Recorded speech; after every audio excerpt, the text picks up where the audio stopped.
আইনষ্টাইনে ক'লে ঠিক আছে তুমি পাছদিনাখন আহাচোন বাৰু মই ক'ম। আহিলে, তাৰ পিছত তেওঁ কি কৰিলে, সেই মানুহজনক, সেই ল'ৰাজনক কি কৰিলে, কুঁৱা এটাৰ ওচৰলৈ লৈ গৈ কি কৰিলে, পাছফালৰ পৰা মূৰটো জুবুৰিয়াই ধৰিলে। ল'ৰাটোৱে তাৰপিছত কি কৰিলে, উশাহ নাইকিয়া হৈ আহিছে ক্ৰমাৎ। তাৰপিছত ল'ৰাটোৱে যিমান পাৰে নিজকে বচাবলৈ চেষ্টা কৰিছে। সি যিমানেই চেষ্টা কৰে আইনষ্টাইনে সিমানেই হেঁচি ধৰে, সি যিমানেই চেষ্টা কৰে সিমানেই হেঁচি ধৰে। সৰ্বশৰীৰে চেষ্টা কৰিছে নিজকে বচাবৰ কাৰণে, উশাহ নাইকিয়া হৈ আহিছে। এতিয়া তাৰ মৃত্যু অৱস্থাম্ভাৱী, মানে এনেকুৱা হৈ গৈছে।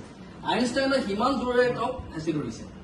তাৰপিছত যেতিয়া আইনষ্টাইনে দেখাৰ পিছত দেখিছে যে ল'ৰাটো নীলা পৰি আহিছে, তেতিয়া আইনষ্টাইনে কি কৰিলে, তেওঁক লীলা কৰিলে, মানে পানীৰ পৰা উলিয়াই আনিলে। তাৰপিছত ল'ৰাটোক সুধিলে, এতিয়া তুমি মোক কোৱা, তুমি যেতিয়া পানীৰ মাজত আছিলা, মই যেতিয়া তোমাক জুবুৰিয়াই ধৰিছিলো, তেতিয়া তুমি কি ভাবিছিলা? তেওঁ কৈছিলে যে মই এটাই ভাবিছিলো, সেইটো হৈছে মই কেনেকৈ নিজকে বচাব লাগে, কেনেকৈ মই উশাহ ল'ব পাৰিব লাগে, নহ'লে মই হয়তো আজি মই মৰি যাম। মোৰ এটাই চিন্তা আছিল, এটাই লক্ষ্য আছিল, এটাই থকা আছিল, মই বাচিব লাগে যিমান পাৰোঁ।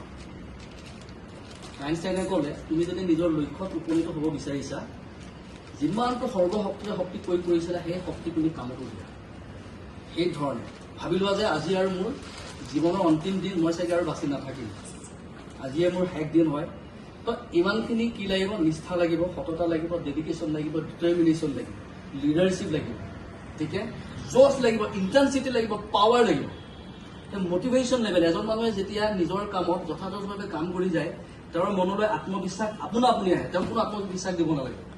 যেতিয়া মানুহে নিজৰ কামটো নিষ্ঠাৰে কৰি যাব, যথাযথভাৱে যেতিয়া কাম কৰিব, নিজৰ শক্তি, নিজৰ সামৰ্থ্যৰ কথা অনুভৱ কৰি নিজকে সাধাৰণ অৱস্থাৰ পৰা অসাধাৰণ অৱস্থালৈ লৈ যোৱাৰ কথা চিন্তা কৰে, আৰু কামত যেতিয়া জঁপিয়াই পৰে, সেইজন ব্যক্তিয়ে নৰকতো সৰহ প্ৰতিষ্ঠা কৰিব পাৰে। তো আশা কৰিছোঁ ইমানখিনি কৈ মোৰ বক্তব্য সামৰণি মাৰিছোঁ। আপোনালোকে আখৰে পালন কৰিব বুলি মই আশা কৰিছোঁ। ধন্যবাদ থাকিল, ভাল লাগিল সকলোকে।